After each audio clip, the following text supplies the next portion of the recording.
We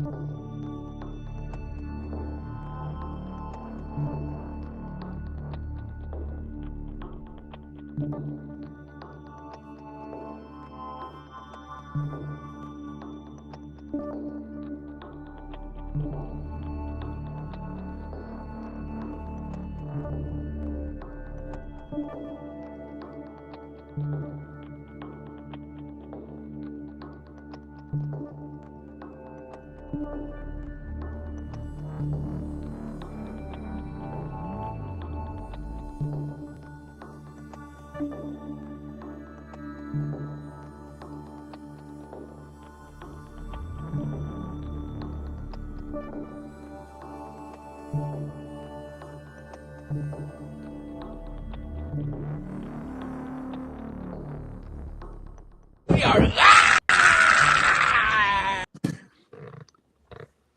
Welcome to the Uncle Jimmy and Cousin Donnie Show, sponsored by the Beacon Tap, Signature Transportation Group, and Cut Shot. Cousin Donnie, you're back, my man. How are you? I'm back.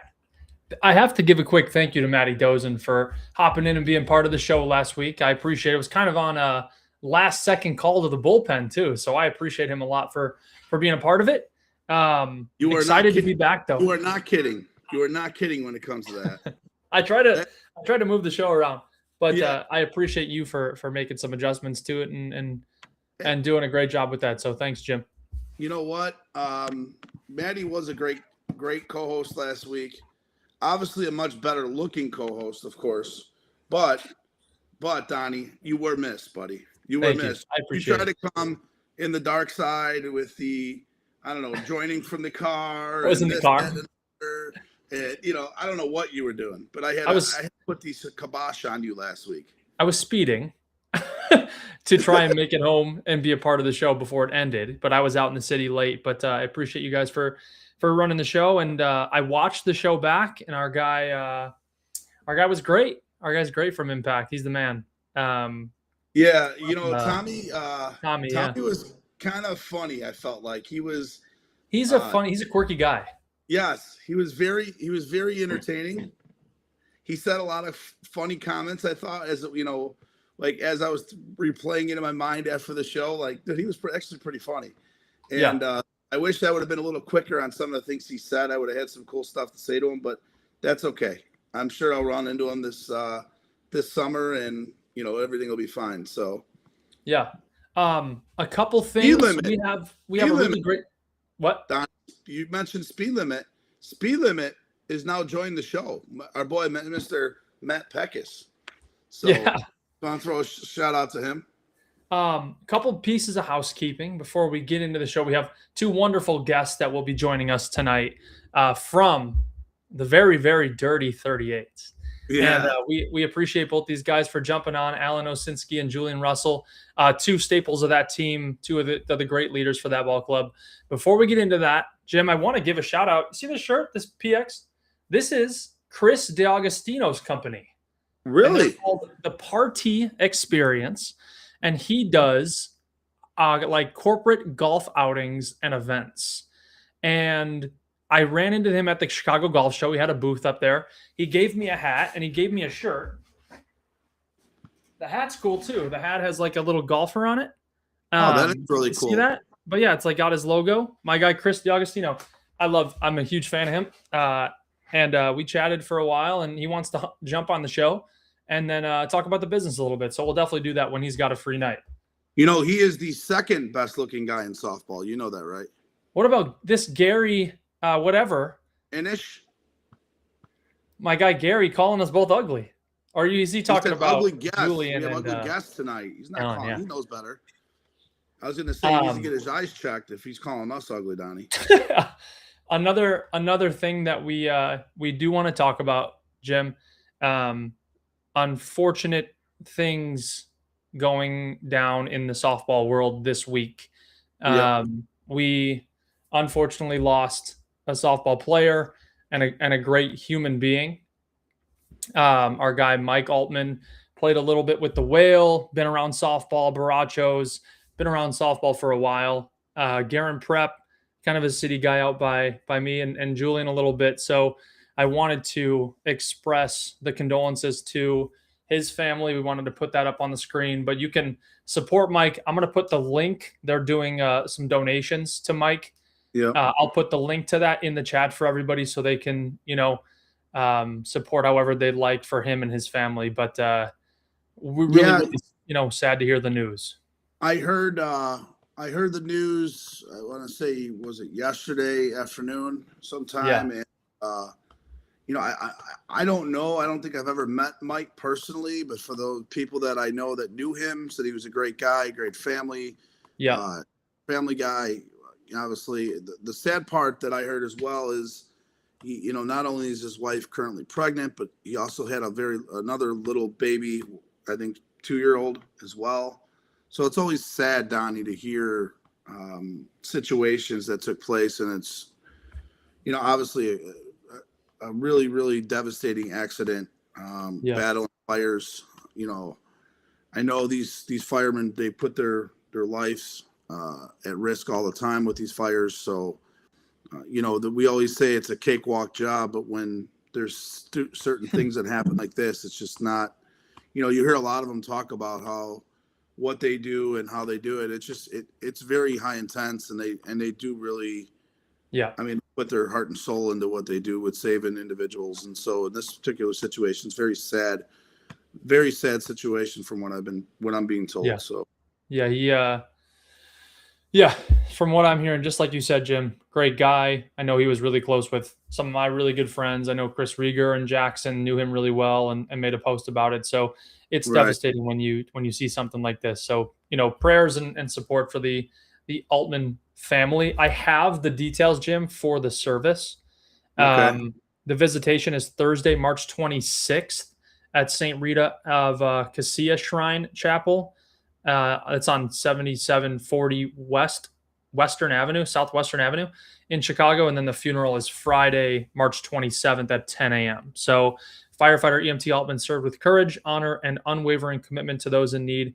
He will be deeply missed by colleagues, friends, and all the lives he has touched. So there is the details for that. And then I'll put my the link. Understanding, Donnie, he was about 32? So, yeah, sounds right. Yeah, young for sure. Just his whole life ahead of him. It's super. You always hate to hear about situations like that, and right. It kind of touches you a little bit. I know you don't have kids, but when you have kids and hear about someone who passes away with the 2 little ones he has, that's just. God bless the family, and obviously our condolences to him and his kids, his wife, and his whole family. So I'm sure she's going to have hopefully huge support with those kids, and God bless all of them. Yep, I agree, man. But wanted to give a shout out to Mike, and now we can hopefully bring the spirit up a little bit as we have some great guests ahead of us tonight and talk about. We got a tournament coming up pretty soon here in the 16-inch world. We've got the 2026 Spring Fling coming up at Newcastle Park in Burbank. That's your guy, Staples. So I'm going to bring it closer to the screen there so you can see it. But I shared it last week on the show, and I wanted to share it again this week. We also talked about Maddie Dozen's tournament last week on the show, which we did not find a flyer yet. But when that comes out, we'll share that as well. Obviously, Dave here, Newcastle Park. This is the park, with the power lines, as we all talk about. Yeah. Love. But always a fun time to get out there early in the year, have some fun, hit the softball around. So if you guys want to throw a team in, interested, reach out to Dave. I believe he's charging $325 to get in the tournament. So, like I said, early on in the year, Donnie, always a fun time. I think you and I have thrown teams in there in the past, and we've battled. We actually played in the championship game in 2024 when I was with Stars and Stripes, and we won in the IF game. Last year, we had a very similar team, and it got rained out. Yeah. So. Nice. So, obviously, we're going to get to the 30-38s, and we're going to go through it. But are you excited for March Madness that starts? Technically, it started yesterday, but really the tournament starts tomorrow, right? Yeah. I think college basketball this year is more of a toss-up than ever with all the teams that, there's not like one dominant squad. You know what I mean? Like So Arizona's really good, but yep. there are some teams that can be beat. I'm going to throw this out there, okay? I am going to give out $25 gift cards to the simulator at Papa Magoo's Golf Simulator, okay, for the person who picks the winning team. Okay, they only get one pick, though. They can't put the whole 64 teams on there. You get one pick. So $25 gift cards. So I'm assuming there's going to be multiple people that pick the winner, Donnie, is my We'll just point. enter them into a raffle or something. Yep. Well, no, I'm going to give a $25 gift card to every single person. Oh, wow. That picks the winner of this tournament. So later on the show tonight, you and I are going to give our winners in our bracket challenge. And Donnie, you are 100% going down. So you and I are picking the final four tonight. So tune in. All the viewers out there, please put in the team, like I mentioned, $25 gift card to the Golf Simulator at Pop Magoo's. And since we're on the topic of golf, before we bring in the 3038s, Donnie, I have to go get fitted at your old company. So you and I have talk, yes, yeah. You and I have talk offline. I need to go get some new irons before the. Yeah, I'll get you in there for free. It's the Uncle Jimmy golf season, okay, and the golf season starts May 5th. Uncle Jimmy opens up at Silver Lake North. Donnie, can you see that? Silver Lake North. Yeah. Okay. So you got to get me ready for the season. I could do that. I'd be happy to. But what before we bring Julian Russell on and Al, what are you most excited? Because we've had them as guests before. Yeah. What are you most excited about with Julian? What I was going to ask him is how many teams is he going to play for before May 1st? That's my number one. How about you? Julian, I love him, man. I think he's great. Alan, I love as well. I'm going to ask kind of what direction they're trying to go in with the actual team, right? I don't think they're doing either league, Forest Park or Melrose. So I'm curious to see kind of how they plan on growing and how they plan on getting better and then staying fresh for tournaments against some of the best competition. So I know they'll have some good answers, but yeah, I love the question to Julian about what team he's playing for. That's 100% going to be my number one question after we talk about the polls. So, are you ready to go and get the guys in the green room before they get drunk? Yeah, I'll bring them on. All right, you gonna bring them in? Uh-huh. There they are. Welcome, guys, to the Uncle Jimmy and Cousin Donnie Show. Al, Julian, welcome back. I mean, this is like, dude, you guys are becoming like celebrities on our show. That's what I'm hearing. Yeah, we've come a long way. Yeah, we've come a long way. 2 times. I mean, 2 times within 6 months on the show. We're How many people have been on twice? No. It's an honor. Yes. 3038s. One of the best names in softball. So, Al. Yeah. I'm going to start with you. You don't got to make introductions. Everyone knows who you guys are. You guys have been on the show before. So, I'm going to start with you, Al.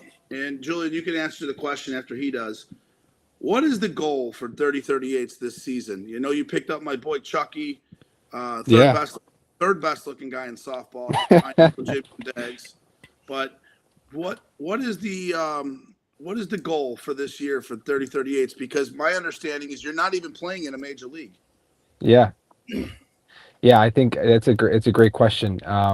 I think when Ju and I, after the season, we kind of sat down and with some other guys on the team, we talked about what are some of the things that were challenges this last year and how can we find ways to be maybe a little bit more fresh and competitive going into next year. And, I think we find ourselves maybe not participating as many tournaments in the past. And I think that's something we kind of identified as something we wanted to do this upcoming year. But how can we balance that with who our guys are and our core group and what that looks like going forward? And so we took a step back and said, there's no way we can ask our guys, our core, to do the major week in addition to the additional tournaments. And so it was kind of that balance. What are we going to choose to keep our guys locked in, but also staying competitive? And so I think that the move to more tournaments is really the growth this year, is to become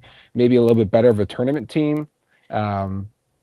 We had we've done the thing a couple times at Forest Park where we've done the play-in and won the play-in, and I think this last year was our best year as a team at No Gloves, taking care of Meatball City and BTA and playing a competitive game against Flash. So I think that we want to add on to that, and I think that Julian has done a nice job in bringing on some newer blood to maybe add to that competitive level, and maybe Ju can add on to that a little bit. God, how do I follow that up? That was such a great response. Wow. He wrote that down. Yeah. No, but Alan said it pretty much. I mean, he really did say everything perfectly. As far as what the plan is with tournaments and not playing in a major league and all that stuff, guys can still play in like all the park leagues or really wherever they want with those rules I'm hearing now, if they want to. So if guys want to stay fresh and play more than just the one park league 38s is doing, they can. I know it's not like the top of the competition, but I don't know. Obviously, you want to play the best all the time, but just playing is important. And I think also, when you're not playing all the guys all the time, softball is knowing how guys play very often. So might be in some capacity. But yeah, and then we added guys. Got Kodo coming on. Everyone was trying to go after Kodo. We got him because he's the man. Ant Justiano as well. He's going to come play with us. Jeremy from Goodwood, and then Ryan Cole from Goodwood. Ryan, I played him a couple times in the Dome. He seems like he's really good. I know you played baseball at Notre Dame, so he's a stud. Okay, is he the skinny outfielder? He's like a skinnier outfielder? Yeah, skinnier kid. He's got scary pop for being like a skinnier guy. I mean, he pounds it. I know. When I saw him in the Dome, I was like, who is this kid? And then Jeremy told me, like, yeah, he's pretty solid. He's good, man. But yeah, then I don't know, Mandarino as well is on our team. I think Al. Yeah, he's in, man. Alan, how do you feel about that? Dude, he's probably one of my favorite guys to play with. I find him just a fireball and like super competitive, and it just feeds into the entire team. So I'm super thrilled to finally have him jump in, because he just brings a whole level of competitiveness that just is unlike many people that probably exist. So I love that. He's going to be a great guy for you to learn from as well. Yeah, for sure. He's probably the exact opposite of you in terms of a human being, because you're so kind and you're also way taller and lanky. But are you calling Mandarino a jagoff? Is that 100%? Team jagoff? Everybody will call him that. He's like the guy that like you love to have on your team but hate to play against. That's who he is. Yeah. All right, that's fair. I mean, since we're talking about multiple teams, we have a guy on the screen tonight that usually likes to play for 5 teams before the season starts, and that's Julian Russell. So, Julian, now that you mentioned it yourself tonight, that you play in the leagues, how many teams are you going to play on this summer is my question. Good question. The over and under. You won't see me. I'll answer the question, but I'm going to answer my own question first. You won't see me in Forest Park or Melrose playing. I'd have to really be like bored. I don't know. Or have the time. That's really what it is, time. I'll play in some park leagues as much as I can. We'll play Thursdays at Hamlin. I play Tuesdays at Merrimack, which is not gonna say it's not competitive, but not Forest Park and Melrose. But still fun with some of these Stonecutters guys. So you got to make sure that you don't miss that Wednesday night dinner at 6:30, 7 o'clock with the lady, right? I mean, that dinner's huge. Big Jimmy. Importance. Yes. I gotta do my thing. So I get it. She's only has 6 other months to do that, but she's got to do it all summer long. Right? Same when it's wintertime, man. We're all trapped in the house. She wants I don't know. You guys feel good when we've had nice days? Doesn't it make you happy? I'm like, I walk outside. I'm like, I feel good today. It's a challenge. Yeah. I'm shocked Aunt Jenny didn't storm in. Here she comes to yell at me right now. She heard me about it. Yeah. So I'm putting something away. yeah, see? There she is, Aunt Jenny. Here she is. That's funny. But everyone. This is the first Aunt Jenny sighting in a while, Julian. Dirty 38s are on. The dirty 38s. Yes. Repeat guest coming on. Yeah, Repeat guest. Right. So let's talk about our pickups. I know you mentioned Kodo. You mentioned some of the guys. not that you're most excited, but who's going to be the guy that you guys think is kind of going to make the biggest impact and, going into 2026 for you guys based on what maybe you were missing last year? Good question. Yeah, Alan, you can go first if you want. That's a good Yeah, question. I think that I'd love to have my guy Rhino out a little bit more this year, and I think that he intends to be. He's a significant game changer when he's out there. He does have that versatility to play a couple different spots, super competitive, and just pop out of this world, man. So yeah. And so he's a game wrecker for sure. And honestly, man, I saw our very own Mark Ross take some huge steps last year, and I think that's even going to grow even more. Oh, he froze up. Froze up in the car. I don't know. Just keep his arm on the sidelines. He gets a little there, so he's got to stay locked in. Who was the left fielder you guys had out a couple years ago in Forest Park? Is that him? Mark? No, okay. Mark probably Ross, Mark, but if it wasn't, it could have been a couple guys. I mean, Vitale maybe. Whoever it was, and I don't remember. I don't remember yesterday, but a couple years ago, Jake Ballas. There was a guy hitting bombs to left center that played left field for you guys. So that was Vitale. Probably Vitale. That's Vitale. That was the first or second. It was Julian. It was me. Nah, man. Very nice player. No, Yeah. Julian likes to do the. Let me flip it over the first baseman's head with 2 strikes. Hell yeah! You don't got to use too much strength. Be nice and soft. Just jog a second. Your toes. That's a kid who can make a hell of an impact at the major level if he could be committed as Vitale. I mean, I've seen him hit softballs just as far as anybody. Vitale actually. To the moon, man. He's got natural hands, it's just you can't even teach that. It's crazy. Does he want to go to Iowa with Uncle Jimmy and Team Jagoff? Julian? No chance. Vitale told me, I've been talking to him. He's starting a team with some of his guys he grew up, and I think they're going to be like a BA team. That's great. Can't remember the team name. It's something funny, but like Dirt Monkeys or something. I don't know.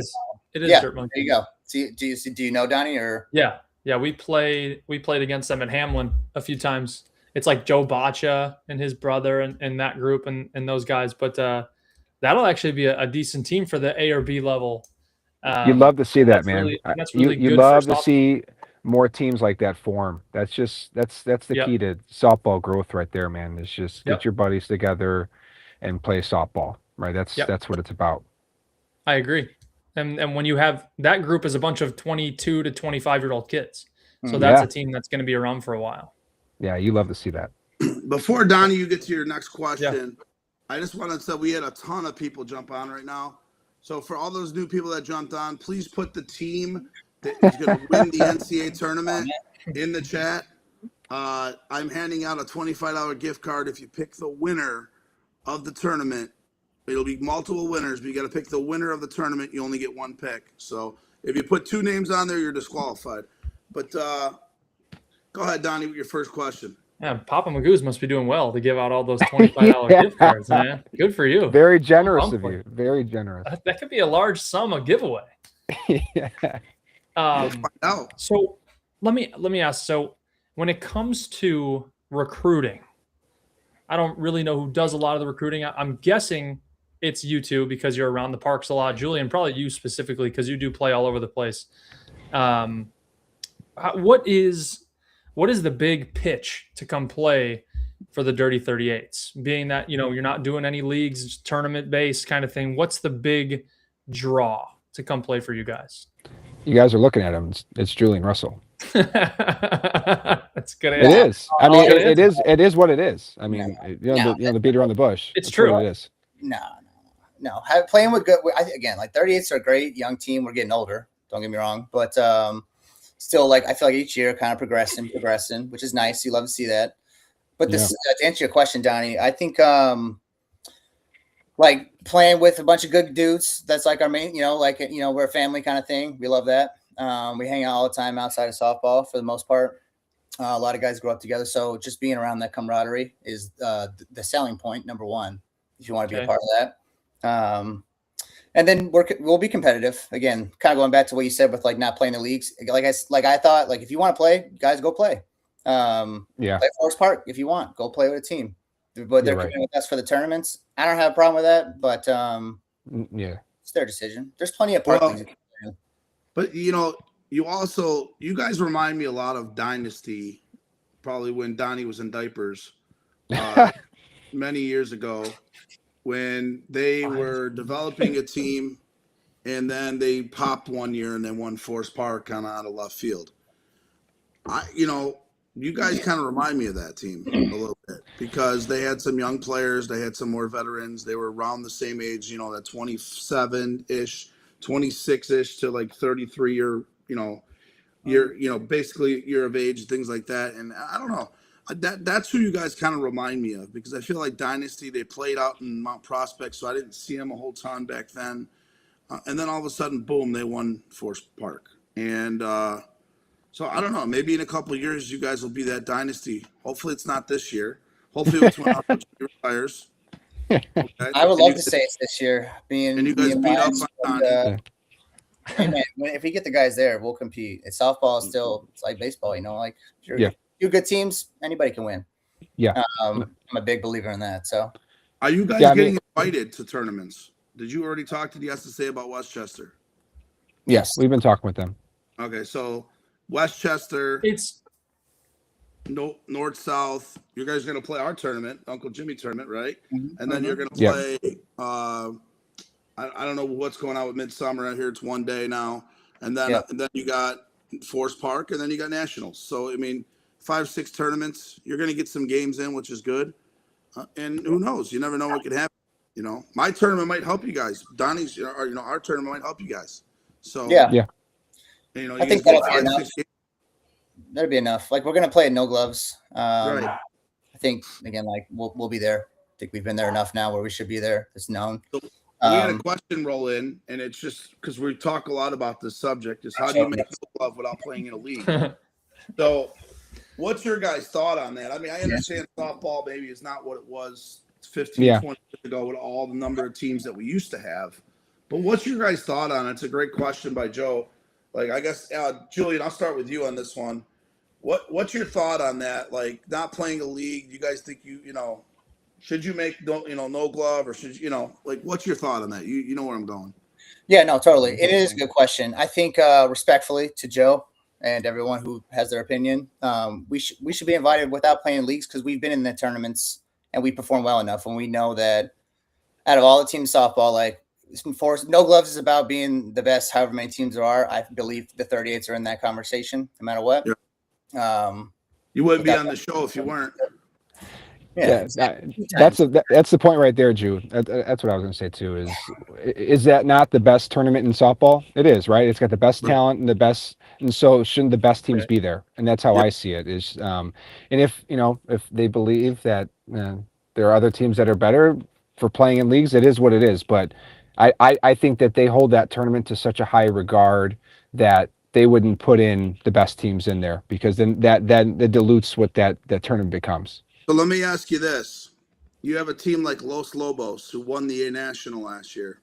Yeah. They proved they can play without a glove. Yeah. Should they be invited to Forest Park this year? You got to repeat it, right? I think that has to be a repetitive success. We started off at Forest Park A. We went undefeated. We had a run differential of 100 in our first year, and we get the play-in, right? You sit there like, well, what else the hell do we have to do in order to prove ourselves, right? Come back again next year, get in the play-in again, win it, finally get in, and then here we are. We finally get the invite to get in, but they care about repetitive success, and I think that has to be done in terms of getting invited to the big game. For sure. So a team like Los Lobos is actually going to be playing in our tournament. Donnie and I's tournament. They're coming down. They're one of the teams in the tournament. If they have a good, I'm assuming that's why they're coming, right? So hopefully they're an Iowa team, right? They're an Iowa team. Hopefully they get in. If not, they should get a play-in for sure. I think that's fair. Yeah, playing would be a great opportunity. I thought they were in the consideration. Did they just not get the invite? Is that what it was, potentially? No, go ahead, Donnie. The draw is done before A Nationals happens. Okay. from my understanding. In that the Invites, teams are not the draw. they're pretty much set before the A happens. So for them to go out and Oh, win, you it was wanted like to they move threw the right. That's going to be the underlying movement in the game, is to try and move the A tournament to get to, weeks and weeks before No Glove, to try and make that process easier, more streamlined for a team that could deserve it. That's my understanding of that. Yeah. That is correct. That's how I understand it too, is that they didn't get invited last year because the invites already went out. Yeah. We could be completely wrong, but my understanding is the invites went out already. They won the A National after the fact, and so obviously you can't pull back. Yeah, no, it makes sense. I mean, that's when, if there's just like a deadline, it makes sense. When you're saying A National, is that the one with the glove, or did they win No Glove? They won No Glove. Okay. They won the No Glove. Yep. Yeah. Which, in my opinion, gives you more credibility to be in No Glove For sure. National than the Glove. For sure. I agree. Yeah, I mean that was the path we took, man. I mean, we started off as a Park League on the north side, playing at Horner and Hamlin Park with a bottle of Hennessy at every one of our games on the dugout to Rich Hennessy. winning. No. Well, no, yeah, well, not Rich Hennessy, unfortunately, the drink, since that was Hennessy, such a because your boy popular. Chuck, Jimmy, that's why. That's the Hennessy. Yeah. Huh? Truck. He's the original. Yeah, Chucky's the original Hennessy. But you talk about winning B's. We won B's, we won A's, and then that's where we are today up at Forest Park. We've done the whole thing from start to finish, and I think that Lobos, there's no reason they can't do that. It's just about that growth and repetitive success that has to be shown for sure. I agree 100%. We made Richie. We talk about Hennessy. We made Richie Hennessy famous twice on this show. We put him in a video with the Birdman, and the Birdman made him famous twice. Over 1 million views almost in both videos he was in with. So that's a shout out to Richie Hennessy. But go ahead, Donnie, with your next question. Rich Hennessy. Was he the umpire in your guys' game that got moved around a little bit, or was that a different umpire? Moved around? Last year, I believe you guys had a game. Oh. You talking about the last game at Forest Park? About when Allen got thrown out of a game? That's not even. It's unbelievable, man. The game's in delay. The game was in rain delay. Have you ever been thrown out during a rain delay? I've never been thrown out of a game ever. How about during a rain delay? Me neither. That was my first time ever being ejected from anything in sports in my life. Both of these guys got ejected from the same game. That's why I got ejected, and you got to be kidding. I mean, I've never physically been ejected from anything in my life, but that's outrageous. That's outrageous. I don't anymore. That's 100%. I've been ejected multiple times in games. So that makes sense.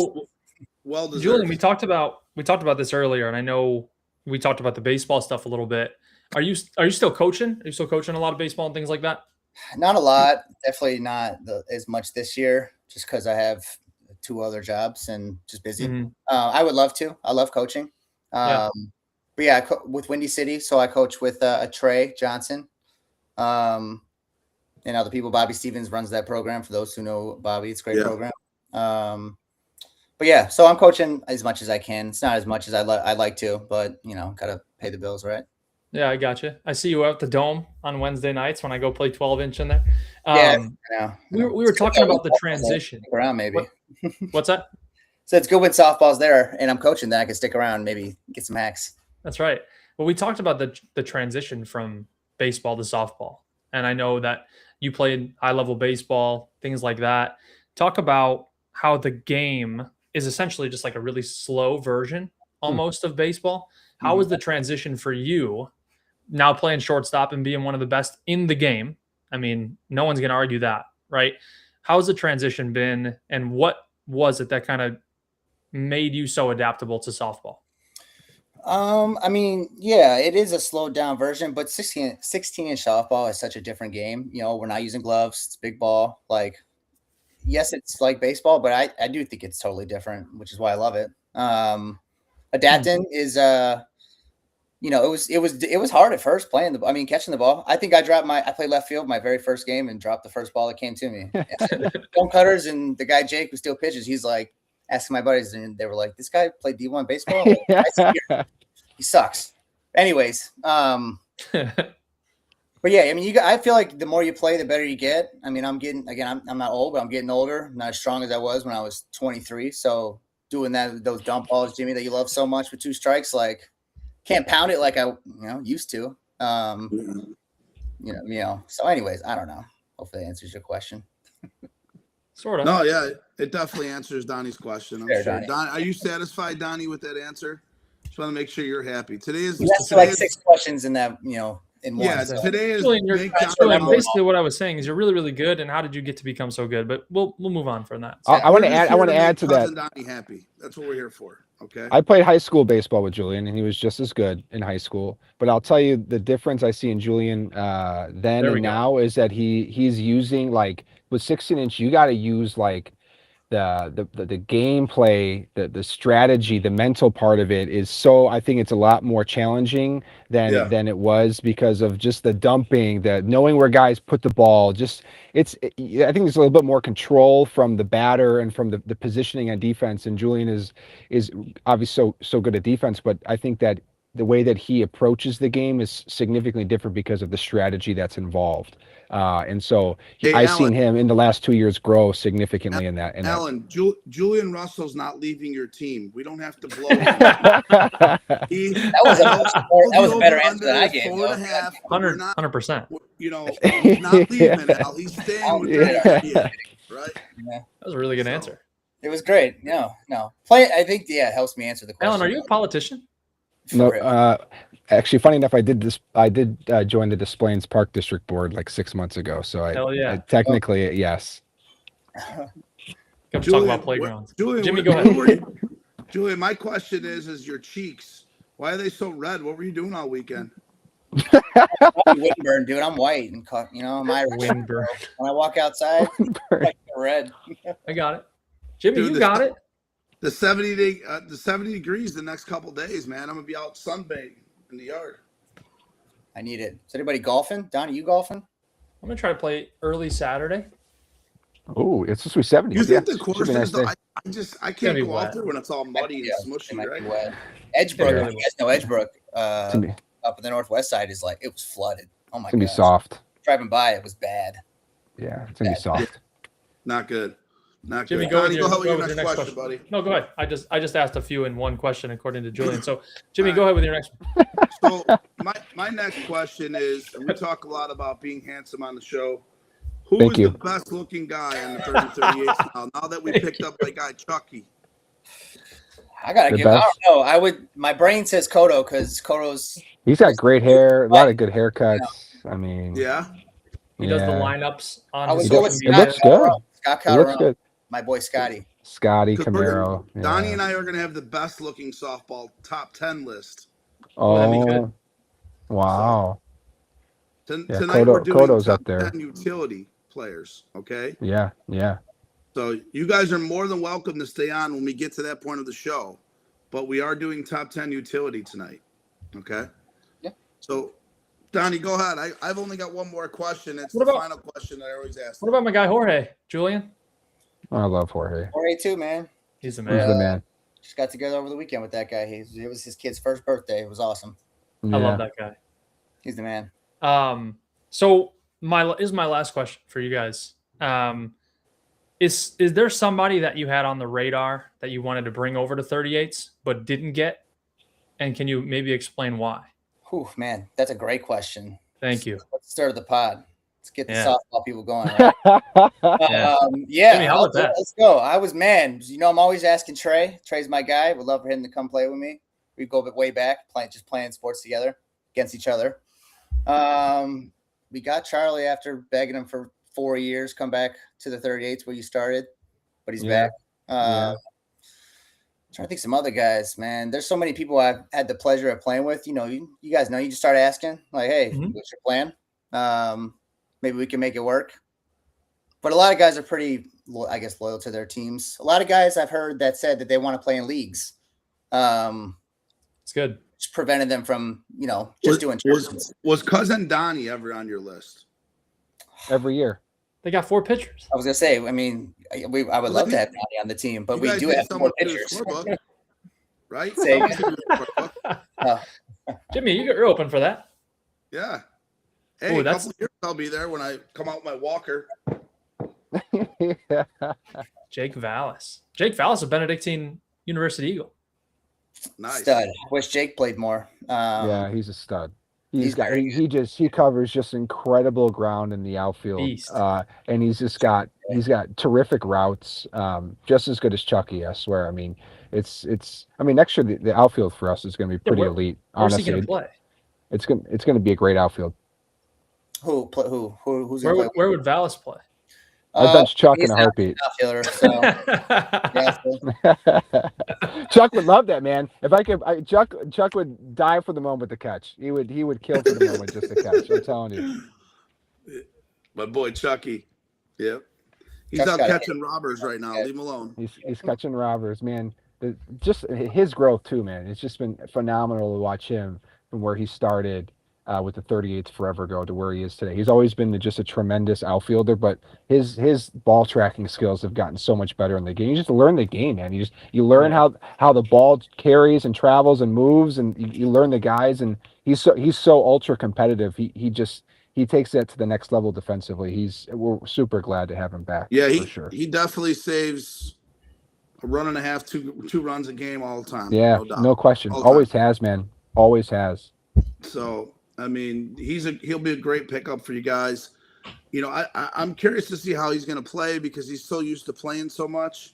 You know, when you're not playing as much, it's not an easy game. You got to play. So, to Julian's point earlier in the show, like you guys on that roster need to find swings in order to compete in those tournaments. Yeah.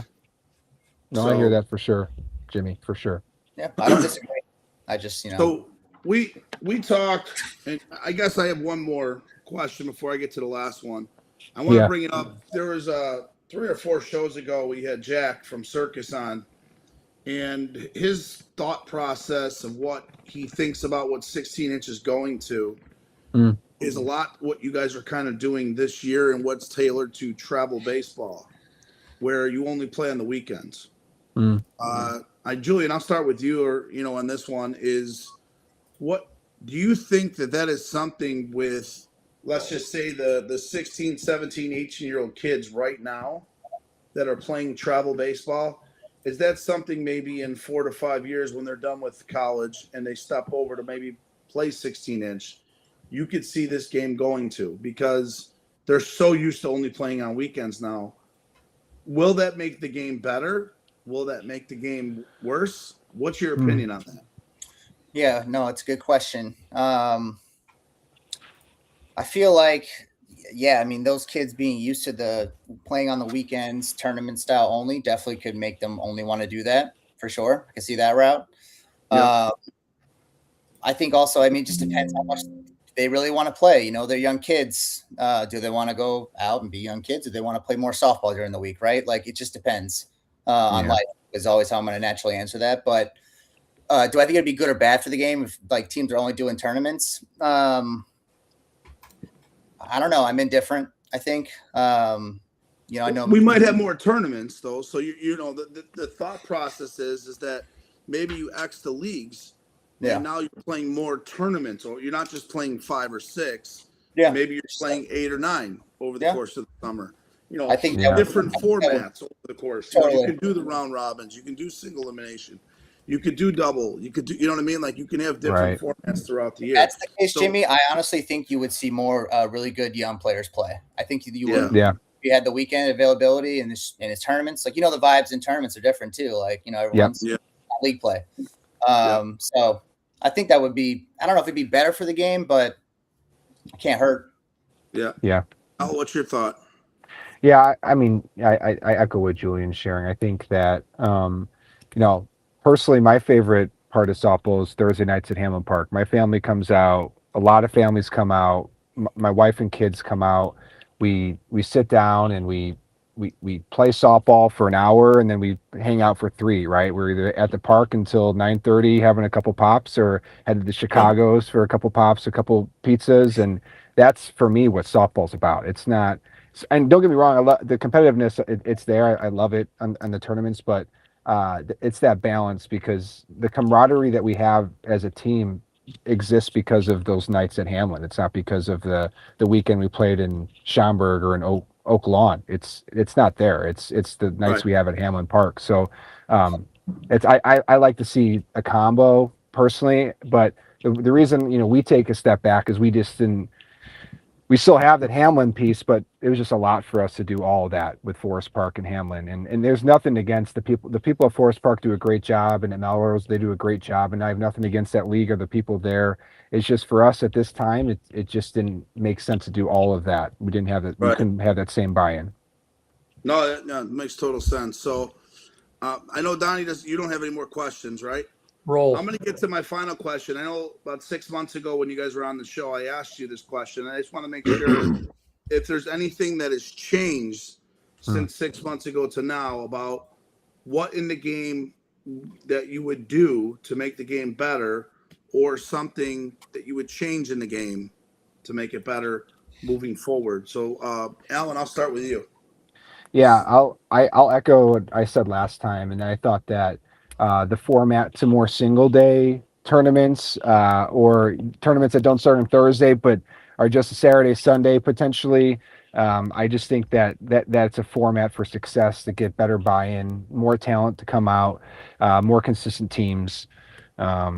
We got live. I mean, softball is a part of our lives, but that's not my legacy, right? My legacy is my family. So that's always going to be something that I always prioritize. So I can do both for single day, not necessarily Thursday through Sunday. So that's going to be my answer. The same from last time. Nice. Sunday is family day, as I always say, but go ahead, Julian. Yeah, I mean, I agree. Hate to keep piggybacking off Alan, but ending on Saturdays I think would be better. I think again, like that's kind of back to the thing with getting more people to come to tournaments if it's more tournaments only. Like if they're not all weekend, Thursday, Sunday, Thursday, just Saturday, you'll get more people. People will be more motivated to be there. It's not as big as a time commitment because it already is a big one. So yeah. Well, it's like I got to drive to Oak Lawn 4 days this week. Are you kidding me? Like that's a big commitment you're asking, right? And just that's time back and forth. I can't get back. The defense of what they would say is you're only playing 3 days, but my rebuttal to that is that you still got to plan for 4 because you don't know if you're playing Thursday or Friday. You know what I mean? So like if you're planning right now today for, let's just say the north south that runs or whatever just use north south. You don't know if you're playing Thursday or Friday. So for months out, you got to plan for both days. Correct. And if one of those days you ain't gonna find out to the week before if you don't play on Thursday or Friday. So in my opinion, it's 4 days, even though you're only playing 3. But, potentially, I think it's just Thursday. You're maybe more committed to Thursday than a Sunday. Right? Yeah, sure. So yeah, you can go either way. But I agree with you, Jimmy. You're not wrong. As we talk about this, it's almost like, could we start playing tournaments on Tuesdays? Think about it. Tuesday, Wednesday, Thursday, and Friday night. You play it over 4 days, but you play during the week if you eliminate leagues. You could do that as well. I mean, there's so many different things you can do to make softball different and make it more, I guess you want to say, interesting than it already is. Because I think it's a great game. That's why we all play it. And we all talk about it. We do. Donnie and I are crazy. We do a podcast about it, right? So, I mean, there's a lot of things that we do. So, I don't know. It's just a thought process that we need some change. I mean, look at everything around us is changing in sports. Okay? Everything. So the one thing that really hasn't changed, and I understand we're not a professional sport, but is 16-inch softball and even 12-inch. 12-inch, I've been hearing the rumblings too, like they need some new stuff. They need, to change some of the formats. I think Rosmondo got a little taste of what our payouts were compared to what they're making in the 12-inch world when they win tournaments and things like that. Totally different sport. I get it. They're on a payroll. We're not. But in general, like they need some change too. There's a little bit different formality for them. And they don't play leagues. They only play weekends. So they travel around the country and they play weekends. And they play every weekend all year. That's the big piece of it too. And Right. it's not even their major teams that play every weekend. I mean, they're probably in 6 to 8 weekends a year with their top teams, and then other than that, they're playing other events with other teams. Like pickup tournaments are huge in 12-inch. Fundraisers, things like that, charity tournaments are massive in 12-inch. And that's just how it's been. But yeah, I like what you guys are saying. And unfortunately, I'm a junkie and a nerd, and I don't do anything else but play softball really. And I want to play every day, and I want to play Thursday through Sunday. So this is not my field of discussion, but and that's fair, Donnie. That's fair. I get that. See where you guys are coming from too. You know, Jimmy and Alan, you guys have families and children. Julian and I, we have dogs. We get the life, right? Julian, I noticed your water bottle too while you were taking a drink out of it that has your dog on it. I've noticed that too. That is so cute, Julian. You know, all the ladies are looking for that. I mean, Jimmy, I don't want to take credit. She put it on there, but Jimmy, Julian is not going to the 45s. You cannot recruit him during this. Back off. No, Team Jagoff, dude. I'm not worried about 45. I got a shortstop already. Team Jagoff. Julian, I only need you for 2 days, but man, 2-day tournament and you get your ass home. It is fun, Julian. It's a blast. So this is the point of the show. We tell you guys any questions for cousin. You have to ask us something. That's the new rule on the show. It doesn't matter. It could be anything. It could be softball related. It could be maybe what I beat Donnie by in basketball, what Donnie beats me by in golf.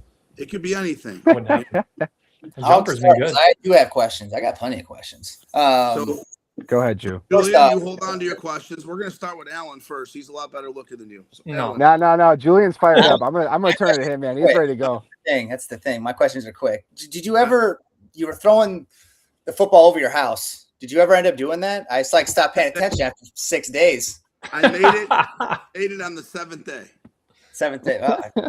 It was posted, and my kid just missed it. You see it, and it hits him literally almost right in the head. It hits him in the chest and knocks him over, and then all the kids start jumping around in the trampoline. I want you to come try it, my man. See how many times it takes you to get it. I know it didn't look easy. I'm just jabbing. Julian play quarterback. He can pull it off. Don't challenge. I'll play games like that all day. Come and take the Uncle Jimmy challenge, man. Throw the football over the house in 7 days. All right. Drive out to Lamont and we'll film it. You get 2 throws a day. Lamont, Jesus. Drive. All right, my next quick question. Your hot dog show you're doing now. What? I don't know.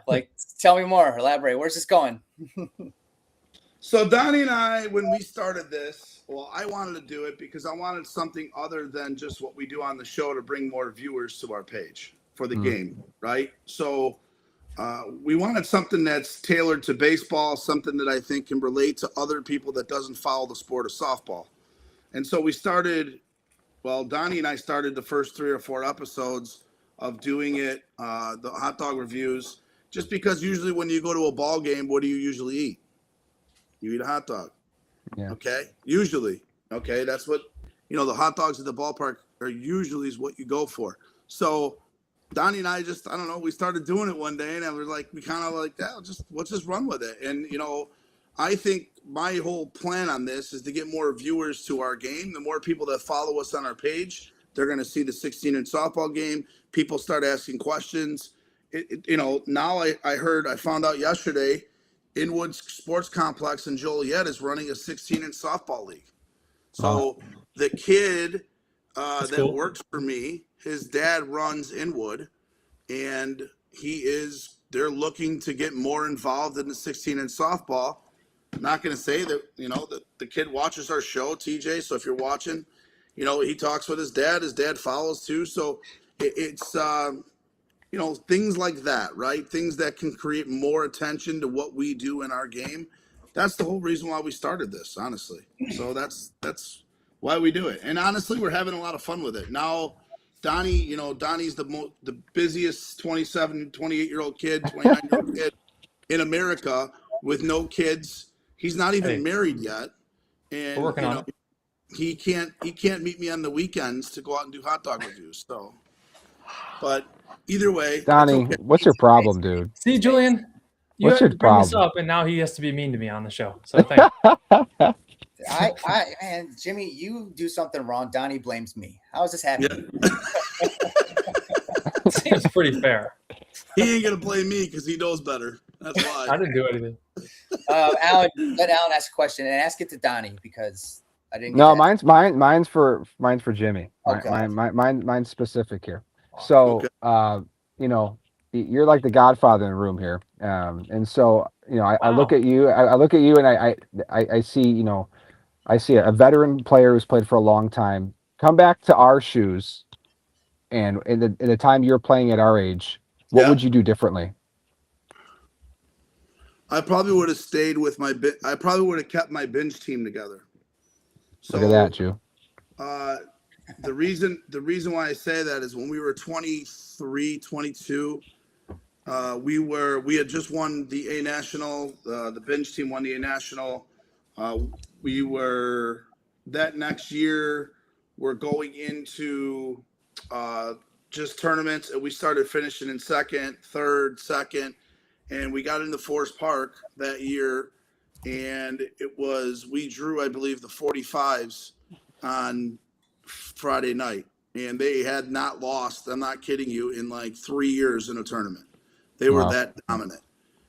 In that team that I was on, it was me, Kevin Cusack, Chuck Wigginton, Billy Strelo, Kenny Kaselica, Mike Strzok, Ross Bruni, Moji. Moji was on that team. He was our pitcher. And we slapped the 45s in the first inning with 6 runs, something that like no one kind of have done during that run, you know? Yeah, right. They had to play catch up the whole time, and we ended up beating them. And to this day, I mean, being young kids and just kind of knowing how dominant they were during their time, which is, I mean, the people talk about the Whips. I've never seen the Whips play, but that 45 team with Berger and those guys with Holstein in his prime, every time Holstein swung, it was a 280-foot bomb, and we beat them 11-9. We, held on at the end. They had second and third, 2 outs in the last inning, ground ball. We threw the guy out at first, and it was like, I'd never seen a Forest Park game where the other field stopped to watch our game the last out. It's never been done before in all the years I've played. It was done that night, and literally the park went up for grabs. And it was just a moment that, as a softball player, you're never going to forget. So, but that team in particular, I think, with when Dave Tenza ran it, if we could have figured out a way, we had a core of about 6 or 7 guys that I would say in our early 20s, 7, that was very, very good and above their time. So I coach kids. Yeah. I thought that Alan, was a great question. That's a great question, Alan. But that's the thing I would change. Well, you're like the 100th person who answers it that way. I wish I would have kept that team together. Man, I really wish I kept those guys together. I wish I wouldn't have jumped. It's like a lot of guys share that later, and it is what it is. A lot of those guys don't even play softball anymore. That's the sad part. I'm probably because they can't or they weren't good enough. No, Cusick was very good. Kevin Cusick, he was very good. They can't. They don't have the availability. Yeah, no, I'll make sure I know what it is. Me and Moji are the only two from that. We had Holty, who's now in his probably late 50s, mid 50s. I hate Moji's ball, by the way. Yeah, me and Moji, I want to say, are the only two still playing from that team, major level ball. So, great question, though. Donnie, how much golf are you going to play this summer? You play so much softball. Not enough. Not enough. We get to play more softball because my Sundays will be busy with softball. So that's the goal. But any open weekend, I'm golfing, and it's nice out. I play a ton, so it's a nice balance that I've got. I'm gonna try to get him out, Julian, during the week. Well, can't play during the week. It seems that he's pretty solid at golf, so and I'm not. Busy so guy. I like guys who are good. They make me better. Yeah, I think I played like 45 or 50 rounds last year. Oh yeah, you played a lot. Nice. Yeah, I love that. First Saturday in October, Dirty 38's golf outing. I think it's the 5th or 6th annual. So mark it down. I heard that's a blast. It is. It's a good time. it's not easy to get in. Those spots fill up. So First 18 in. That's it. Really?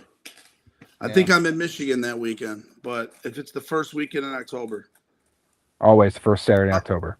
Yeah, I'll let Donnie win that weekend instead of me. The winners last year were 14 under, I think. That's all right. Not bad. Hey, see, look at Donnie. That's okay. So, That's it. So we just had a ton of new people jump on. So for all the new people that have jumped on, I am giving away $25 gift cards if you pick the winner of the NCAA tournament. We are going to pick our brackets coming up here shortly. But Donnie, I think, are you guys done with the questions? Any more questions for us? Yeah, let's move on to utility, huh? Yep. No. Yeah, no more questions for me. Yep. Thank God. So we're going to move on. We're going to get into the top 10 utility players here in softball. Hey, do you mind if I jump off and get some sleep? I appreciate you guys. Donnie, Alan. Yes. Alan, thank you very much for being a part of it. Very much. Thank you. You can go home and watch us now. Show your wife. Yeah, I will. Yeah, I'm gonna wake her up and let her know that we're talking That you're on a softball. softball She'll love that. Yeah. I appreciate that. Thank you. Take care, guys. Thanks, Al. Have a good one. All right. Why don't we go to this little. Yeah, There in we the go. middle. Adjust the camera a little bit. Why does this All feel right, wrong? so- This feels too close. Jimmy, this might look better. Yeah. Yeah, that looks better. Okay. So why don't we get into it, Donnie? Yeah, so We will start Cool. off with you. Honorable mention, top 10 utility players. This list for me was a little bit difficult. I ain't gonna lie, because what I thought of when I did this list is guys who play 3 positions or more, yeah, and on a more of a regular basis rather than just one game here and then 20 games later they're playing another Agree. position, right? I agree, which kind of makes it difficult, right? But these are, in my opinion, a lot of this has to do with guys that can play infield and outfield at the major level and play Yes. them as good as anybody else. Correct. So a guy, one of my honorable mentions, I'm not even kidding, Gary Anish from the Dirty Oh. 38. Because I I've seen actually him had play. him too. Did you? Look Yes, at I that. did. He was my I've honorable seen him mention. play third. I've seen him play first. I've seen him play second. He's played right. He's played center. Gary could play a little bit of everything for the Dirty 38. Definitely an honorable mention. Yep. Yeah, so I'll get into my number 10. My number 10 is Jesus himself, Mr. Sam Rogers. So Yep. Hall of Fame. I know he is coming back from an injury, but he's a guy on that team that I feel has moved around. He plays multiple positions all the time. I've seen him at short. I've seen him at third. I've seen him at second. I've seen him in right field. So he's been all over the place on that team. So that's number 10. He comes in at number 10 for me, Sam Rogers. Who do you have Yep. for number 10? I actually had Sam Rogers at number 10 as well. Really? So we're Swear 2 to God. for 2. Okay. Swear to the man himself. I'll go to my number 9, and it's probably the epitome of a Swiss Army knife of a softball player for the last 150 years. His name is Josh Moran, and most people call him Burrito. 3 for 3. I have Josh Burrito as well at number 9. Do you? Yes. Number Julian. 9, Josh Burrito. I put him at number 9 because, to your point, he plays multiple positions and he always hits well for them. He's a guy who contributes offensively. He's kind of one of their guys that doesn't bat in the top 3 or 4, but he's always like 6 to 8. Yeah, And he always hits. He always gets a big hit for them. He always does something that's, just out of the ordinary for that team to win when they win. Yep. So, Julian, you muted your mic. Yeah, You're back. I know.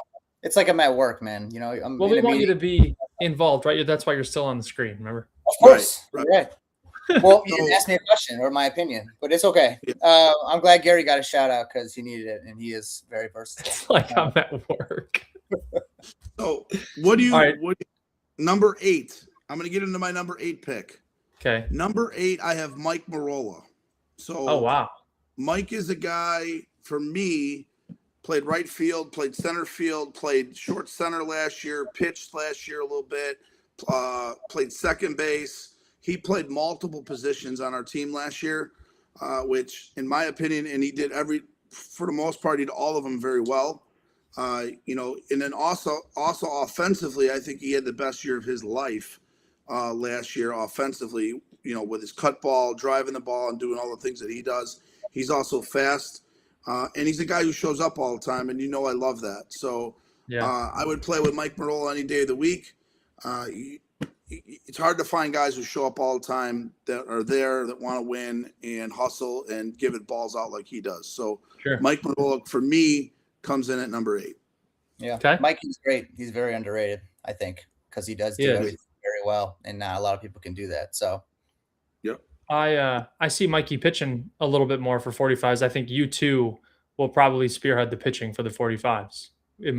From what I can see. I'll move on to number 8. I have Tommy Lentine Jr. at number 8. So a guy for March last year played center field, right field, second base, shortstop, whatever the hell you need Tommy to play, he can play at a high level. And it'll be interesting to see this year where he fits in with Flash.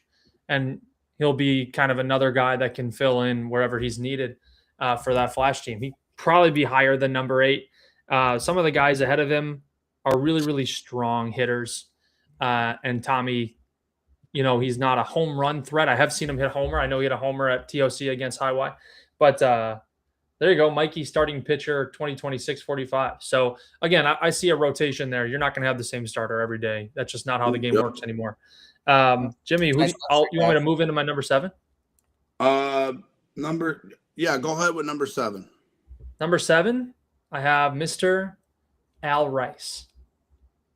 Because he can play third. He can play wherever the hell, short center, second. He's way skinnier now. I think he's on Ozempic. And then he could play right field or left field, center field for Hex.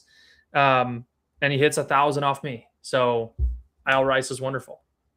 So it's funny because my number 7 is also Al Rice. Come on, this is ridiculous. I know. I'm not even kidding. I've got it right here. Number 7, you probably can't see that, but either way, Al Rice, number 7. Obviously, I play with Al Rice. He's been a person for me. Obviously, I works with me. He's continuing to grow and do everything that he's supposed to do. So I just think he's just becoming a better human being. Mm-hmm. And not only that, but it also leads onto the softball field a little bit as well, where he's able to do, he could cut, he could flip now, he could drive the ball, he could do a lot of big different things offensively.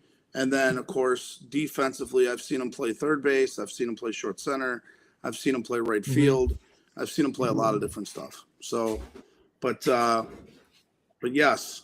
So Al Rice for me, number 7. We've got a couple comments that rolled in. It says, I don't know, this is Weber, of course. We've got Ram, who said Mikey is the starting pitcher for 2026 45s. He was last year, by the way, too. And then we had to move him all over the place. And then Lady loves his David Davidson. So those questions just came in really fast. So we had another one. Mike is a great guy, is well-rounded player. I think that was Jimmy Promazano. So it said that. So going into number 6 for me, this is where I have 2 guys at number 6. They're both on the same team. Mikey Meyer comes in at number 6 for me with Flash, and I also have Tommy Lentine Jr. So I put them together, obviously same team. I don't know how much Mikey Meyer is going to be moving around anymore. He's kind of getting more up there in age. But in his heyday, he played outfield, played infield, phenomenal hands, plays great at second base. I know he's been on some other lists for us at second base. But also with Tommy Lentine Jr., I've seen him play left field. I've seen him play short center. Yep. I've seen him play shortstop. He's a guy to me that I think is going to be a huge asset for Flash. I don't know how much Mikey Meyer is going to be around for Flash or what his schedule is. It seems like they're picking up a lot of guys that do what Mikey does. So maybe there's just something out there that, and I don't know anything from Adam, but maybe Mikey's not going to be attending as much, or maybe he is, and they're just adding more and more depth that is only going to help that team grow. So, Donnie, what do you got for number 6? Number 6, I've got Dave Bradford. Dave can pitch. Dave can play in the infield. He can play in the outfield. He's fast as heck. He can cut. He can flip. He could go big. Dave is the epitome of a utility player, in my opinion. Right. Dave's. Julian, what do you think, I Julian? think Lil Dave is my favorite person in softball, probably. So he's a stud. I mean, he's a stud. He literally does play every position, and I hate when he pitches. I don't like hitting off Dave. I'll tell you He's that. tough to hit. He is, and he just feels his position very well. He's a stud. I mean, I can't. All these guys are great. You guys are saying I can't even rank these guys. Everyone's just very good at the game. Yep. Number 5 for me is Dom Jacoby. I don't know. He's supposedly playing on our team. I don't know what he's doing. Supposedly he's playing on Los Barachos. But either way, he might be playing baseball. God knows what that kid's doing. But either way, I have him at number 5. I've seen him play outfield for us. I've seen him play shortstop. Anywhere you put him, he's athletic. He's a young kid. He's got a very good arm, and he hits the ball very well. So Dom comes in at number 5 for me, Donnie. I like that. Pat Clark said Tom, the best utility guy in the Cutters. Julian? Oh, if you guys only knew Tom Gillespie. Yeah, Pat. Probably. Number 5, I had Mikey Marola at number 5 because he had an unbelievable year hitting last year and then can play any spot like we talked about. I'll go right to my number 4, and you guys are going to be shocked by this. Number 4 is a signature player, not number 1, because people I have ranked signature players number 1 in multiple positions. But you like your team, and you guys are good. There's nothing wrong with that. I don't care what anybody says. Number 4 is Danny Marston. Danny consistently hits like 650. He's an unbelievable leadoff guy for our team. He has one of the highest batting averages in 16 in softball year over year. He can play center field as good as anybody I've seen. He can play right field. He can play short center and third base for our team. Now that is a utility guy. If you were to create one in a lab, it would be Danny Marston. But he's number 4. He's already on your team, John. You don't got to recruit him. I love him, man. He's great. So for me, number 4 is Jackson Perry. Wow. And people might say, well, is he really a utility guy? Well, from what my eyes have seen over the last couple of years, I've seen him at third base. I've seen him at short center. I've seen him obviously catch EH, whatever. That's not a big deal. But I've also seen him even play a little bit of first base. So I've seen him move around the infield. I have not seen him in the outfield, Donnie. But I've seen him play pretty much anywhere in the infield. And to me, that is considered a utility player. So more than 3 positions, I've seen him do it. Obviously, probably the biggest power in the game. I'm a fan of Jackson. I think he's only going to get better as time goes on. I think he's not even 30 yet, is he? He's probably 35, Okay. 34. Oh, he's older. Julian? I thought he was still mid. I mean, I'm 31, so I think Jackson's a couple years older than me, maybe 33. Yeah. Oh, okay. 33. So right. He looks young for his age, so good for him. He would appreciate it. I did not know he was 30, but either way, he's right there, which is great. Because he always wears a hat. Probably. But Jackson Perry comes in at number 4. Okay. Number 3. Sorry, I'm cutting you off. When Jackson is up. Yeah, don't hit the ball to me. I rarely throw him anything desirable because it's a mistake. I mean, anything that's under 8 feet to Jackson is a home run. And then he's developed. We'll talk about it in a sec. Number 3 for me, I have Dom Jacoby because he's just kind of getting started in the game. And I really, really hope he plays baseball because then I won't have to play against him. And I think he's got some of the intangibles that some of these guys don't have, with being probably one of the fastest guys on the field, and just really high IQ.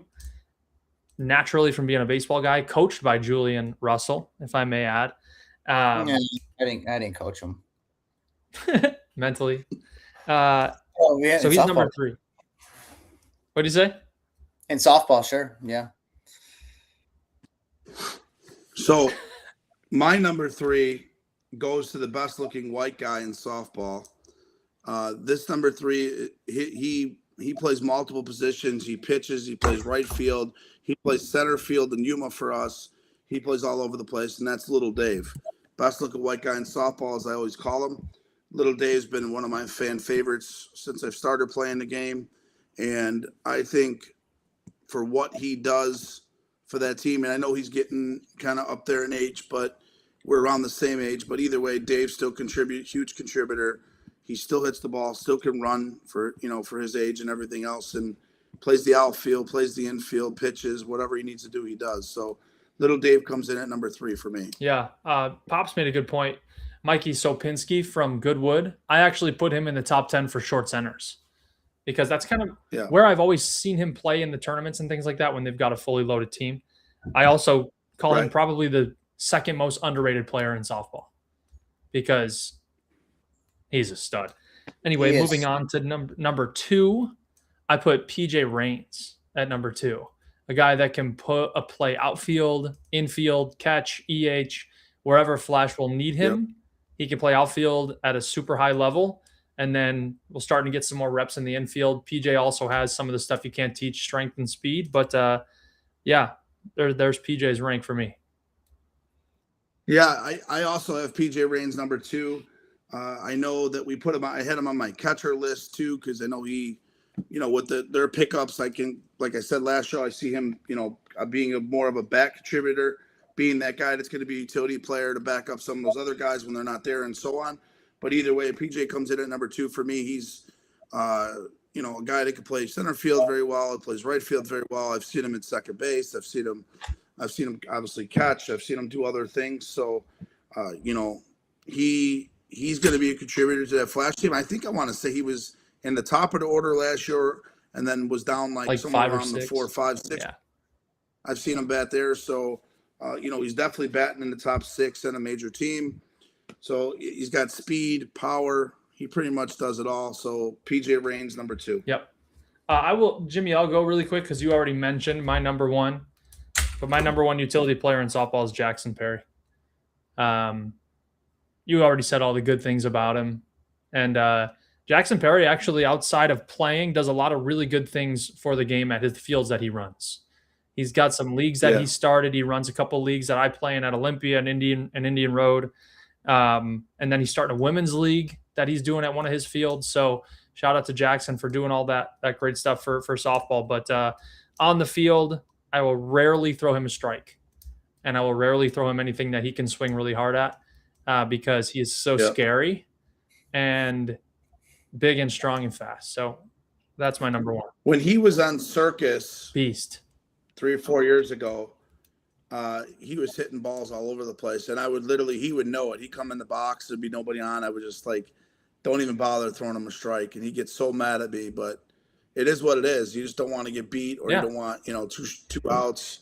Why let him beat you, go to the next guy type thing. And when he was on that Circus team, I felt like that's when he made his big splash into the game. And he's only continuing to get better. So that's a good thing. But my number 1, Donnie, and you might be shocked at this because I've never had a signature guy in my number 1. And I figured since you're not going to have him, it's only fair that I have a signature guy number 1, and that's Danny Marston.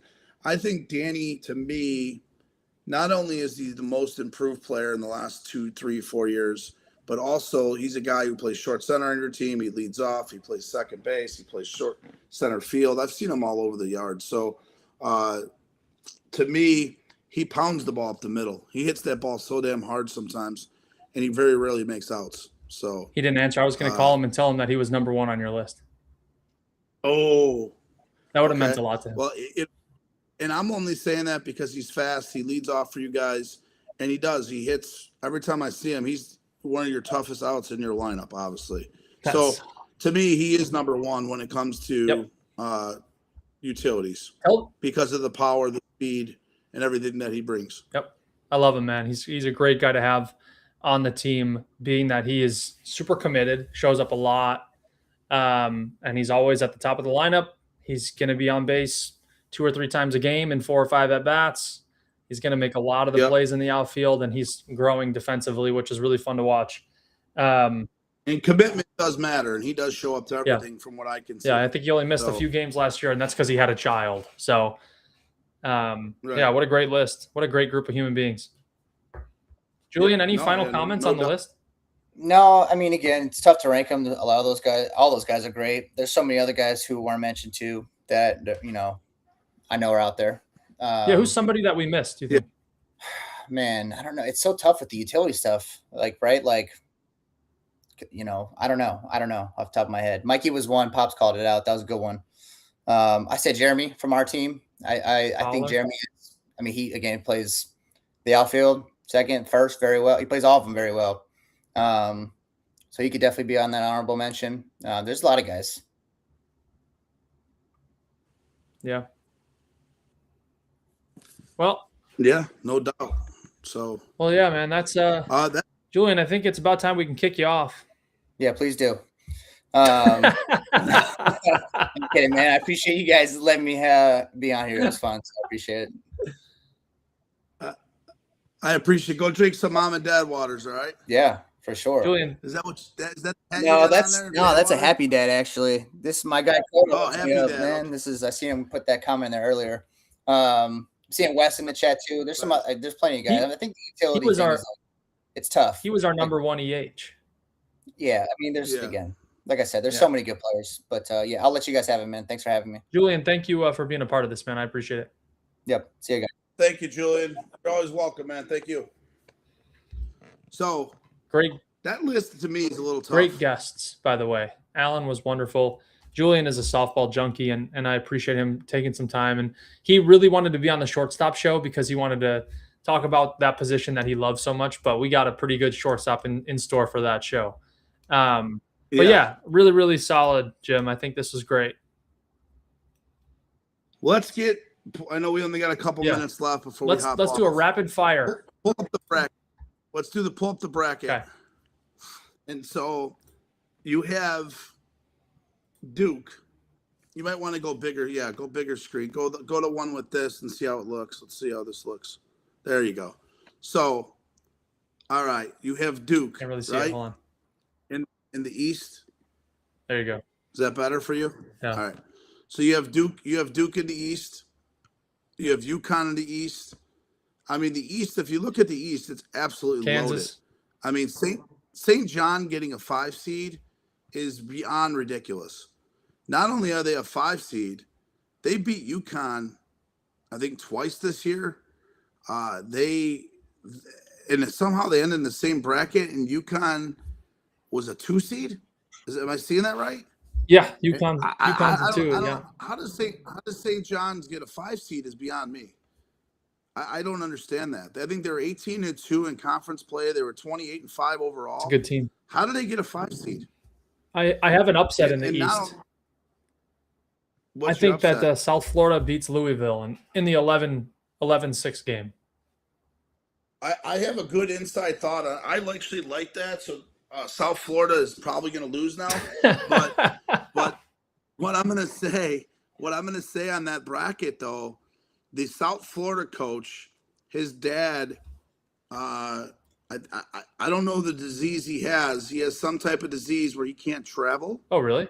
His dad has never watched the coach one time coach a game. He lives in New York. He's actually going to be there for the first time ever watching his son coach in the tournament. So it's Cool. It's a pretty cool story. I saw that on social media, and I'm rooting for South Florida. I like stories like that. So I like your upset pick. I don't think Louisville's that good this year either. So And they probably win by their 20. best player's not playing. Their best player's sitting out the tournament. Why is that? He's hurt. He's got a lingering issue that keeps him out the first round. And if they make the second round, he's not playing in that game either.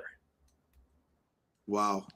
So South Florida loses by 20, even though we'd like them as the upset pick. Yeah. I've got Duke out of the East, the Final Four in the East, or I just want to say the Final Two in the East. I like St. John's, man. I don't sleep on St. John's. I mean, they'll probably get upset first round now, but they're in that 12-5 matchup. I hate those 12-5s. I can see Duke and St. John at the top there. Out of those, you want to call it 8 teams. The next 8, I could see probably Michigan State. I go Michigan State, UConn, Okay. right? and it kind of goes. I'm going to say Duke and UConn in the final of the East. Why don't you write that down for me? Duke and UConn in the final. You picked the 1 and the 2. Yeah, well, sometimes you got to do that. Sometimes you got to do chalk. So it works. Okay. All right. Who do you got in the East? Duke's good, man. I think Duke. I don't want to pick the same as you. Give me. You have 3 other brackets, dude. UConn's good. Man, I kind of like Michigan State, but they run in. I don't know. I think Michigan State could come out of there. Yeah. Yeah. Let's go with Duke and Michigan State. Nope. You got Duke, Michigan State, huh? All right. So let's move down to the South. I like Clemson beating Iowa. Sorry for those Iowa boys. Clemson on that slow down pace game, they're like 23-0, and that's what Iowa runs, a slow down pace. I can't see Iowa beating Clemson in that slow down. They're going to either have to run it or score it, one or the other, and I just don't see it out of Iowa. So I got Clemson beating Iowa there, but Florida killing Clemson. So I got Florida in the on the top there, which I know is the chalk, but I got Florida. And on the next 4, give me Vanderbilt. I watched them one time. Nebraska's will be a tough out, but give me Vanderbilt and Florida on the top bracket of the South. And then on the bottom, it's tough, the bottom. The bottom's really tough. I could see Illinois. I like Illinois and probably – I don't think St. Mary's is that good, which means they'll probably get to the Sweet 16. But I would go give me Illinois and Houston on that bottom bracket. I lost Cousin Donnie. We lost him here. So as we're going through this in the South, give me Florida. So I've got Florida and Illinois in the final of the South. I know we lost Cousin Donnie, thank God.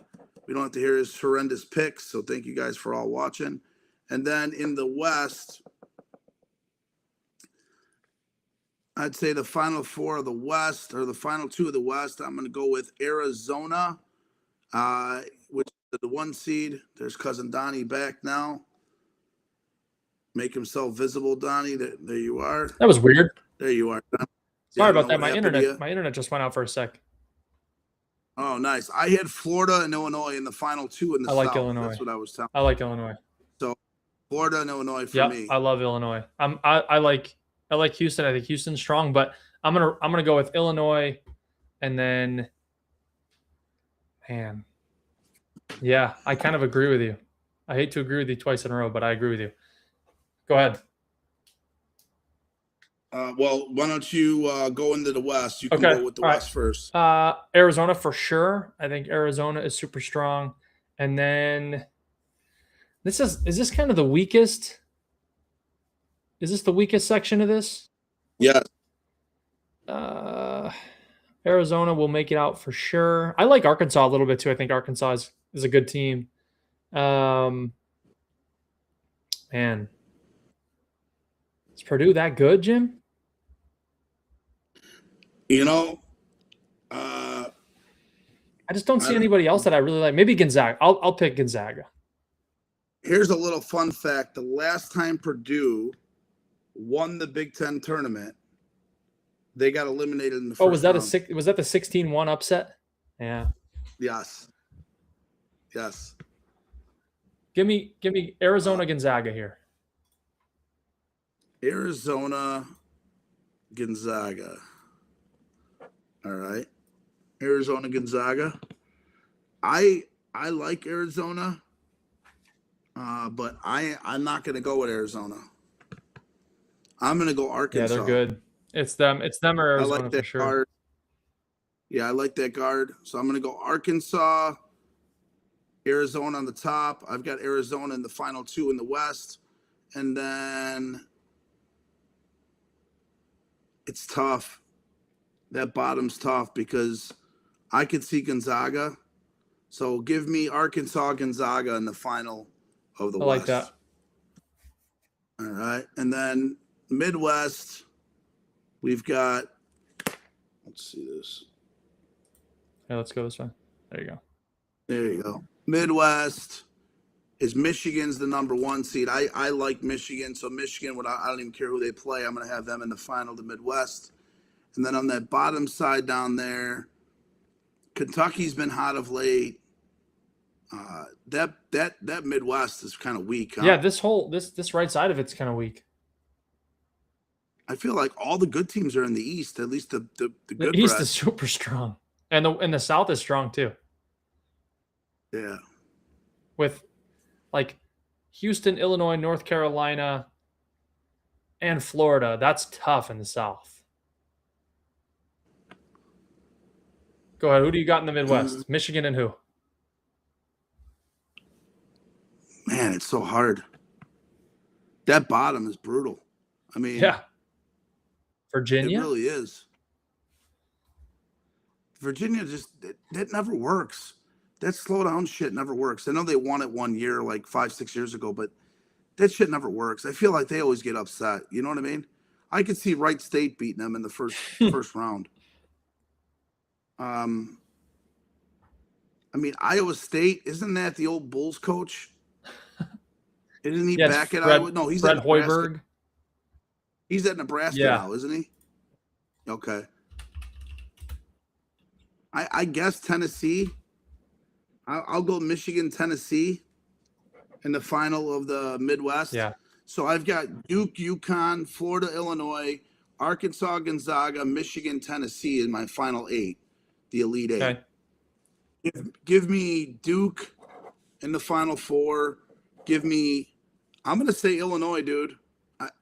Florida's tough, though. Yeah, they're tough. But give me Illinois. The only thing that scares me is too many people I hear have been picking Illinois, and I don't like that. Yeah. Give me Arkansas. Give me Arkansas in the West. And then give me Michigan in the Midwest. I've got Duke and Michigan in the Final 4. I know it's 2 number 1 seeds, but to me, those are the 2 best teams on paper. Yeah. I think Florida's a close second.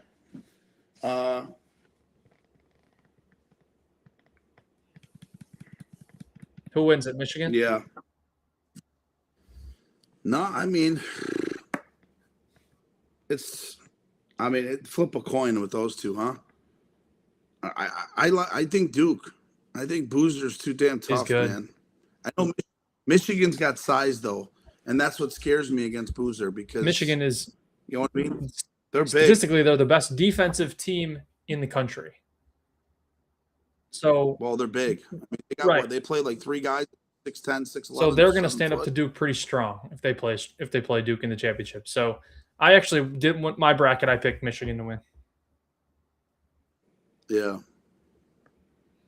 Yeah. Well,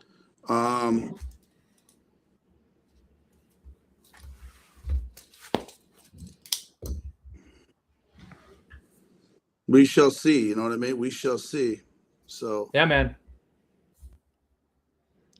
But yeah, no. Looking at this, I'm going to go Duke. Okay.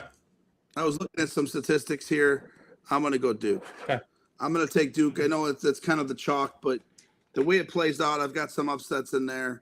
I think Gonzaga and Arkansas in that bracket in the West, I think those are two kind of, to me that'll be a different than most people. I think most people will probably have Arizona and Arkansas, Gonzaga and Arizona. So I can see Arkansas. The amount of games they played last weekend is what scares me though. When teams play those 4 and 5 games in 4 days, it's not good sometimes, but we shall see. So who do you got winning it, Don? I have Michigan. Just they're good defensively, strong defensive team. If their offense is good, not even great, they'll hold teams down and be able to kind of suffocate with their size. yeah, I look forward to March Madness. We go out every year on the first Friday at night. So excited to hang out with some guys. And Jim, this was a really, really good show, man. Yeah, no, I had a blast tonight. The guests were awesome. The utility list was great. fun. Tournament bracket. Everyone's excited for March Madness. Appreciate all our sponsors. Let's just get our sponsors thing back up on the screen really quick. We thank the Beacon Tap, Signature Transportation Group, Cut Shot. Thank you all three for being a part of our show. We appreciate all three of you guys. I'm still trying to work on our commercial. It is tough to get a Signature Transportation bus. Well, There's so, yeah, it's tough. I'm trying to just get one for 15 minutes to film a commercial, and I just can't. So That's funny. But all in all is good, Donnie. Good having you back, buddy. We'll see you next week. Thank you for joining the Uncle Jimmy Yes, and Cousin Donnie Show, sponsored, like I said, by the Beacon Tap, Signature Transportation Group, and Cut Shot.